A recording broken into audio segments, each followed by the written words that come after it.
روکھڑی صاحب مجھے یہ بتائیے کہ اسحاق ڈار صاحب ان کا سٹیک ہے ایک جماعت میں، وہ سیکٹری خزانہ ہے مسلم لیگ نواز کے، وہ موجودہ وزیر خزانہ ہے، ان کی رشتہ داری ہے بڑی قریبی شریف خاندان کے ساتھ، وابستگی ہے مسلم لیگ نون کے ساتھ، اور ان کا سٹیک یہ ہے کہ اگر مسلم لیگ نون دوبارہ جیتتی ہے، حکومت بناتی ہے، چاہے پیپلز پارٹی کے ساتھ مل کر چاہے اکیلے، تو ان کی چوائس یہ ہوگی کہ اسحاق ڈار صاحب کو وزیر خزانہ بنایا جائے۔ تو ایسا شخص نگران وزیر اعظم کیسے ہو سکتا جس کا اپنا سٹیک ہو کہ یہ پارٹی جیتے گی تو میرا فائدہ ہے؟ میں بتاؤں جی، میں اس معاملے میں نا اس لیے خاموش ہوں کہ مجھے اس کا ابھی تک تو پتہ نہیں ہے، یہ نیوز کی ایک بات ہے، اور پھر کہتا ہوں کہ مجھے یہ امید ہے کہ جو فیصلہ ہوگا بہترین ہوگا۔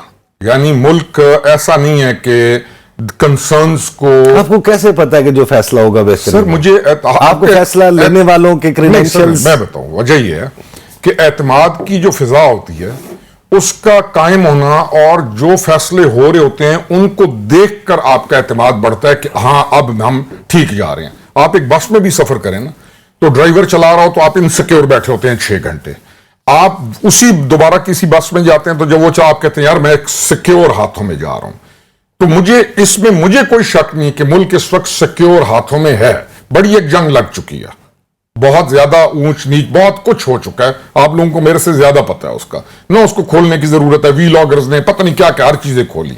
تو ان تمام ابہام سے بچتے ہوئے ہم یہ سمجھتے ہیں کہ ہم بہتر حالت میں جا رہے ہیں، سیکیور ہاتھوں میں، اللہ تعالیٰ کے حکم سے بہتر۔ سیکیور ہاتھ کہاں ہے؟ آپ کا ملک، آپ کے ملک کے لوگ، اس کے فیصلے کو آپ کے دبئی میں آپ مل کے کرتے ہیں فیصلے۔ دیکھیں نا شہباز، پھر کہتا ہوں کہ شہباز شریف صاحب نے، شہباز شریف وزیر اعظم ہے نا؟ ہاں جی، وزیر اعظم چیف ایگزیکٹو ہے، بالکل سپوزڈلی الیجڈلی سب سے پاورفل آدمی اس ملک کے، تو دبئی میں کیا ہو رہا ہے؟ نہیں، شہباز شریف دبئی تو نہیں بیٹھے ہوئے، نہیں دبئی میں سنا ہے فیصلے تو دبئی میں سنی سنائی پہ اللہ کے رسول صلی اللہ علیہ وسلم کی ایک حدیث مبارک ہے، آپ کی بات سے یاد آ گئی کہ سنی سنائی بات کو آگے پھیلانا یہ شخص۔ چلے میں وزیر اعظم کی زبانی آپ کو بتا دیں، ان کی ہاں بتائیے۔ وزیر اعظم صاحب کہتے ہیں کہ میں تو ایک کارکن کے طور پہ کام کروں گا، اس ملک کو ٹھیک تبھی یہ ملک ہو سکتا ہے جب میاں محمد نواز شریف واپس آئیں گے، 4تھی دفعہ وزیر اعظم بنیں گے، ان کی پارٹی کہتی ہے 2/3 اکثریت ملے گی تو ملک ٹھیک ہوگا۔ اور سائیڈ بائی سائیڈ میاں صاحب لندن سے آ کر دبئی بیٹھ جاتے ہیں، دبئی سے سعودی عرب جاتے ہیں، سعودی عرب سے پھر دبئی آ جاتے ہیں، وہاں سے زرداری خاندان وہ خصوصی طیارے پہ پہنچ جاتا ہے دبئی۔ سب کو معلوم ہے کہ وہیں پر سارے فیصلے ہو رہے ہیں، الیکشن ہوگا نہیں ہوگا، کب ہوگا، نگران بنے گا، کون بنے گا، کتنے عرصے کے لیے آئے گا، ترامیم کیا ہوں گی، یہ سارے معاملات، سیٹ ایڈجسٹمنٹ ہونی ہے یا نہیں ہونی، سب کو معلوم ہے، دبئی میں ہو رہی ہے۔ نہیں سر، میں پھر کہہ رہا ہوں ابھی تک یہ چیزیں چل رہی ہیں، یہ گورنمنٹ اپنا ٹائم جب آپ کی پارٹی نے میٹنگ کی وہاں پہ دبئی میں؟ نہیں، ہماری پارٹی کی کوئی بندہ نہیں گیا؟ کوئی ایک مجھے نہیں پتا، مجھے اس چیز کا علم ہی نہیں ہے، میں نے سنا تھا کہ کوئی پیغام رسانی ہوئی ہے، لیکن میٹنگ تو بڑے میاں صاحب لے رہے ہیں نا فیصلے؟ نہیں بھائی سر، نہیں نا فیصلے، میری بات سنیں، کوئی بڑے میاں صاحب پاکستان کے دشمن تو ہے نہیں، ایک پولیٹیکل آدمی ہے، ایک لیگیسی ہے۔ سر گزارش میں جو مجھے مکمل تو کر رہے تھے، چلیں آپ کر لیجئے، میں صرف ایک چاہتا ہوں کہ آپ اس میں یہ بھی ایڈریس کر دیں، ہو سکتا ہے کہ نون لیگ کا آرگومنٹ درست ہو کہ میاں صاحب کو غلط سزا سنائی گئی، وکٹمائز کیا گیا، ان کی سیاست کو تباہ کر دیا گیا، اسٹیبلشمنٹ نے یہ کیا، اسٹیبلشمنٹ نے وہ کیا، مان لیتے ہیں اس آرگومنٹ کو، اس وقت آئین اور قانون کی نظر میں وہ سزا یافتہ ہے، تو اب واپس آ کے اس کو ختم ہو جائے گی چیز؟ نہیں، وہ ختم ہونے سے پہلے ان کا سٹیٹس جو ہے اس میں یہ سب کچھ کر سکتے ہیں۔ نہیں، آپ ایک پولیٹیکل پارٹی ہے، میں یعنی کہ میرا والد اگر بوڑھا بھی ہو جائے تو مجھے جو چیز کہے تو میں اس کی سنوں گا نہیں؟ یعنی آپ کیوں ہم ایک نئے رجحان کی طرف جا رہے ہیں؟ آپ جیسے سر وہ اپنی پارٹی کا فیصلہ جو مرضی میں وہی کہہ رہا ہوں نا کہ سٹیک ہولڈرز ہیں سر، حکومتی فیصلے، سر حکومتی فیصلہ کہاں آ رہا ہے ان کی طرف سے؟ سر ہمیں نون لیگ نے بتایا کہ اپوائنٹمنٹ فلاں شخص کی اپوائنٹمنٹ میاں صاحب سے پوچھ کے ہوگی، فلاں کی ایکسٹینشن جی کو چھوڑیں، نہیں کی انہوں نے کہا کہ میاں صاحب گزارش تو سنیں، 1.25 سال سے میاں شہباز شریف حکومت کر رہا تھا کہ میں نون کا یا ان کا تو نہیں ہوں، نہ میں ان کا سپوکس پرسن، بلکہ میں کئی دفعہ کہتا ہوں کہ جو بات ان کو کرنی چاہیے میں کہہ رہا ہوتا ہوں۔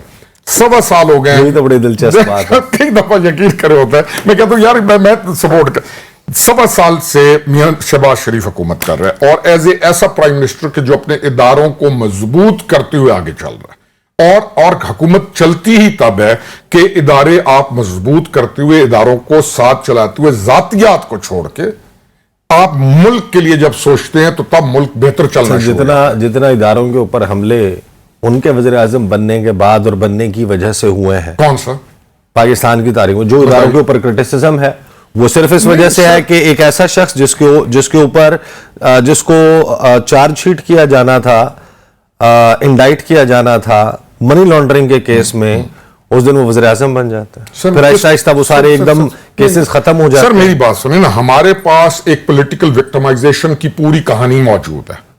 آپ کسی سے بیٹھ کے, میں پھر کہہ رہا ہوں کہ میرا نون کے ساتھ تعلق, میں نون کا پولیٹیکلی مخالف رہ چکا ہوں, لیکن میں اس بات کا قائل ہوں کہ جس بندے کی جتنی بات ہوتی ہے اس کو اتنی اہمیت دینی چاہیے. آپ کانٹا نہیں لگاتے. ہمارا رجحان کیا ہے کہ ہم باتیں سن کے یا ہم ایکسٹریم رائٹ پہ ہوتے ہیں یا ہم ایکسٹریم لیفٹ پہ ہوتے ہیں. ہم گرے ایریا چھوڑتے ہی نہیں ہیں, نہ ہم کسی کو معافی دینے کے لیے تیار ہیں. میں عدالتوں پہ میں سمجھتا تھا کہ عدالتیں ایک ایسی چیز ہیں کہ ان سے غلط چیز نہیں آئے گی. میرا اپنا یہ بیلیف تھا. حتیٰ کہ میرے والد محترم مجھے کچھ اور کہا کرتے تھے کیونکہ وہ اس فیلڈ کے آدمی تھے. ان کے بقول جب تک عدالتیں ٹھیک نہیں ہوں گی ملک ٹھیک نہیں ہوگا. وہ ان کا مقام ایسا تھا, وہ کہہ سکتے تھے. اب میں جب ڈاٹس کو جوڑتا ہوں, میں نہیں سوچ سکتا تھا کہ یہ جو پیناما کیسز کے اوپر اس طریقے سے فیصلے ہوں گے. جب آپ آج آ کے کھلتے ہیں, 5 سال پہلے میں اور سوچتا تھا. جب چیزوں کو آپ اور دیکھتے ہیں تو اور سوچتے ہیں. ہمیں سنجیدگی کی ضرورت ہے. جو فیصلے ہوں گے, میں پھر کہہ رہا ہوں جو فیصلے ہوں گے, مجھے یہ امید ہے کہ فیصلے ٹھیک ہوں گے. As a citizen of Pakistan, as a politician. جہاں سے میں نے سٹارٹ کیا تھا, اس کا مطلب یہ ہے کہ وہ شخص جس کا آگے سٹیک ہے کہ یہ جماعت جیت گئی تو میں وزیر خزانہ, یہ آپ کا کنسرن ٹھیک ہے آپ کا, اور آپ کو اس کنسرن پہ بات کرنی چاہیے. یعنی یہ روکا جا سکتا ہے. یا تو ہمیں یہ بتا دینا کہ اسحاق ڈار صاحب جو ہے وہ اپنی پولیٹیکل وابستگی ختم کر رہے ہیں. سر میں کہہ رہا ہوں نا, ہو گیا تمام. آپ کا کنسرن 100% ٹھیک ہے. اب دیکھیں پریزیڈنٹ آف پاکستان ہوتا ہے, پریزیڈنٹ آف پاکستان کو بنتے ہی اپنی پولیٹیکل وابستگی رکھنی چاہیے؟ نہیں رکھنی چاہیے. ہمارے پاس رجحان کیا ہے کہ پریزیڈنٹ آف پاکستان کارکن بنا ہوتا ہے اپنی اسی پارٹی کا. یعنی اس سر میرے خیال میں تو ایون پرائم منسٹر جو ہے اس کو ایک پولیٹیکل پارٹی کا پرائم منسٹر نہیں ہونا چاہیے. سر نہیں, اس کو پاکستان کا پرائم منسٹر ہونا چاہیے. اس وقت جب آپ کسی مقام پہ آتے ہیں تو آپ نے اپنے ملک تو یہاں پر جب سٹیج پہ کھڑے ہو کے پی ٹی آئی کے لیڈرشپ کے لیول پہ, نون لیگ کے لیڈرشپ کے لیول پہ, پیپلز پارٹی کی لیڈرشپ کے لیول پہ ایک عام CNI ہولڈر اس سیاسی جماعت کا جو کارکن ہے اس سے نفرت کا اظہار کیا جاتا ہے. ہاں میں یہ کہہ رہا ہوں سر, ہمیں پولیٹیکل میچورٹی, میں وہ نام نہیں دہرا سکتا جو نون لیگ کے سٹیج سے پی ٹی آئی کے ورکرز کے نام پکارے جاتے ہیں یا پی ٹی آئی کے سٹیج سے. سر دیکھیں, ایک پالیٹکس کی ایک ٹرم ہے پولیٹیکل ایکسیلنس. انفارچونیٹلی اب پولیٹیکل ایکسیلنس کی طرف بھی نہیں گئے نا. تو قصور تو ہمارے ہیں. پالیٹکس کو ڈیولپ کرنا کس کا کام تھا؟ ہمارا کام تھا. ہم نے پاکستان میں ایک اور مثال بھی دیتا ہوں کہ دیکھیں, ہر آدمی اپنی 600 سال زندگی کا تو سارا کوٹا پورا کرنے کی کوشش میں ہوتا ہے. پاکستان کے اگلے 30 سال کا کون سوچے گا؟ ہمیں تو سوچنا چاہیے تھا 150 سال کا پاکستان کا. پالیسیز بنانی چاہیے تھی, ریفارمز لانی چاہیے تھی. ہمارا کروڑوں بچہ ہے, کروڑوں کی تعداد میں نوجوان بچہ ہے. ہم نے ان کا فیوچر سوچنا تھا. تو یہ قصور ہیں, لیکن آگے ٹھیک کس نے کرنا ہے؟ ہم نہیں کر رہے ہیں. تو ہم اپنے حصے کی شمع تو جلائیں نا. آپ کا جو کنسرن ہے جسٹیفائیڈ ہے, آپ کو وہ بات کرنی چاہیے. آپ اگر نہیں کریں گے کون کرے گا؟ میں پرنسپلی کیسے کہہ سکتا ہوں آپ غلط کہہ رہے ہیں؟ آپ کریں گے. اور جو وہ ان کی پارٹی کے جو لوگ ہیں, آئی وش کہ وہ بیٹھے اور آپ کو جواب دیں. آپ کو ان کو جواب دینا چاہیے.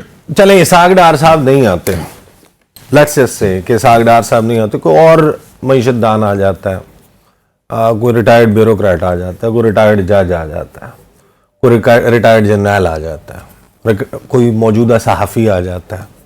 یہ جو امینڈمنٹس ہو رہی ہیں کہ ان کے پاس یہ اختیار موجود ہوں گے, اور اس کے بعد پھر باقی تو کچھ بچا ہی نہیں. آپ کو لگتا ہے کہ الیکشن ہوگا؟ نہیں, الیکشن 100% آپ کا الیکشن ہوگا. اتنا زیادہ لمبا میرا اپنا آئیڈیا, لیکن لمبا تو جائے گا. میں تو پہلے دن سے کہہ رہا ہوں کہ دیکھیں, آپ کو پولیٹیکل جو ایک الاؤ بنا ہوا ہے نا, اور لوگوں کو لوگ جس طریقے سے ڈیوائڈ, ڈیجیٹل مرجم شماری پہ ہونا چاہیے الیکشن 100%. آپ کا اس وقت کم از کم 1.25 کا ڈیلیمیٹیشن 1 سال کا. دیکھیں 1.25 کروڑ, مجھے دیکھیں کہاں کس کا کام تھا. میں آپ کے شو میں ہوں تو آپ نے کام کر کے رکھنا تھا نا. اگر میں 10 منٹ لیٹ ہوں تو آپ کا ہے. مثال دے رہا ہوں, کیوں نہیں کیا گیا؟ 4 سال گورنمنٹ ان کی رہی, کیوں نہیں ہوا؟ دیکھیں ہم نے, اور جس کرائسس میں ہم پڑے رہے, اور ملک کو اچھا ایک اور بھی بڑا مزدار ایشو ہے جس کو ذرا کوئی جگہ ملتی ہے نا تو وہ انٹرنیشنل ہیرو بننے کے چکر میں چلا جاتا ہے, وہ مسلم امہ کا بھی قائد بننے کے چکر میں آ جائے گا, وہ انٹرنیشنل مسائل میں بھی جائے گا. بھائی اپنا گھر کون ٹھیک کرے گا؟ تو ہمارے پاس بھی لوگوں کے پاس بھی ایشو ہے جی یہ ہمارا بہت بڑا لیڈر ہے, بس ہمیں دنیا کا لیڈر چاہیے. بھائی ہمیں دنیا کا لیڈر نہیں چاہیے, دنیا جانے ان کے کام جانے, ہمیں اپنے گھر کے لیے چاہیے تاکہ ہمارا پہلے گھر ٹھیک ہو جائے. یعنی آپ کا جو پرائم منسٹر ہے یا جو آپ کا لیڈر ہے اس کا انٹرنیشنلی پروفائل ایسا نہیں ہونا چاہیے آپ کے؟ نہیں, پروفائل تو اس کی اپنی پرسنالٹی ہے, پروفائل اس کا کام ہے. اس کے لیے سب سے پہلے اپنا ملک اہم ہونا چاہیے. اس کو تمام پالیسیز اپنے ملک کو اپ گریڈ کرنے کے لیے کرنی چاہیے, نہ کہ وہ کہے کہ جی میں فلانا کام کر رہا ہوں. میرے پاس اب ٹائم ختم ہو گیا, مجھے یہ بتا دیں کہ آپ کی جماعت کے 2 وزراء انہوں نے استعفیٰ دینا تھا, کیوں نہیں دیا؟ نہیں, میں پہلے دن جب انہوں نے کہا نا جی استعفیٰ دیں, میں نے کہا کیوں دیں, وجہ یعنی کہ ہم پارٹی جو بنائی ہے, ہم نے جو پارٹی بنائی ہے, کوئی کیا پارٹی ہم نے کو بنائی, ٹیکر سیٹ اپ میں آپ کا حصہ ہوگا؟ ہاں جی, آپ کی جماعت کو کوئی نمائندگی ملے گی؟ ڈیفینیٹلی آئی ڈونٹ نو, لیکن وہ پھر کہہ رہا ہوں آئی ڈونٹ نو. نگران وزیر اعظم جو بھی ہوتا ہے آپ کے وزراء رکھے جائیں گے. دیکھیں میں کہہ رہا ہوں نا کہ یہ کیوں استعفیٰ دیتے کیوں, یعنی چلیں کس کو کہہ دیا, لیکن کیا ضرورت کیا تھی استعفیٰ دینے کی؟ صحیح, چلیں, بہت بہت شکریہ.